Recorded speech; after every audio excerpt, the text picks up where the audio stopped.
भंडाऱ्यामध्ये दूध संकलन कमी झाले। त्याचं कारण जनावरांनी दूध कमी दिले असं नाहीये, तर प्रशासनाने दुधातील भेसळ पकडली आणि त्यामुळे दूध कमी झालं असून आता 100% शुद्ध दूध मिळायला लागलेलं आहे। नक्की काय झालंय भंडाऱ्यात बघूया।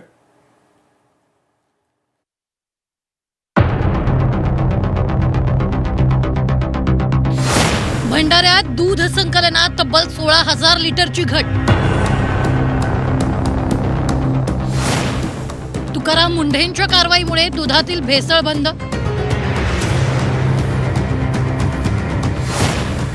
आता ग्राहकांना मिळणार 100% शुद्ध दूध।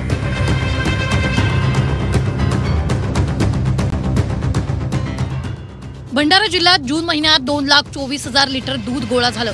गेल्या वर्षीपेक्षा हे संकलन 16,000 लिटरनं कमी आहे। गेल्या 3 महिन्यापासून दुधाचा आकडा सारखा कमी होतोय, त्यामुळे बाजारात दूध कमी पडतंय की काय अशी भीती निर्माण झाली होती।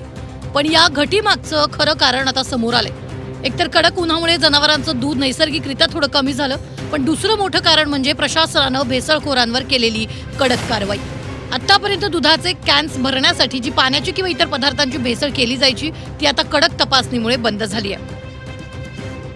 तर या मागच्या वर्षी जास्त आलेले आहे 16,000 लिटरनी। या महिन्यामध्ये म्हणजे या वर्षीला घट आलेली आहे। 16,000 लिटरची घट आलेली आहे जून मध्ये।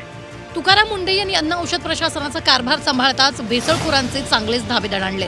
एकीकडे दूध संकलनात घट झाली असली तरी सुद्धा भेसळयुक्त आणि दर्जेदार दूध ग्राहकांपर्यंत पोहोचवावं यासाठी प्रशासनाचा भर असल्याचं स्पष्ट होत आहे। त्यामुळे संकलन कमी झालं असलं तरी गुणवत्तेला प्राधान्य देण्याचा प्रयत्न सुरू असल्याचं चित्र आहे। प्रवीण तांडेकर, झी 24 तास, भंडारा।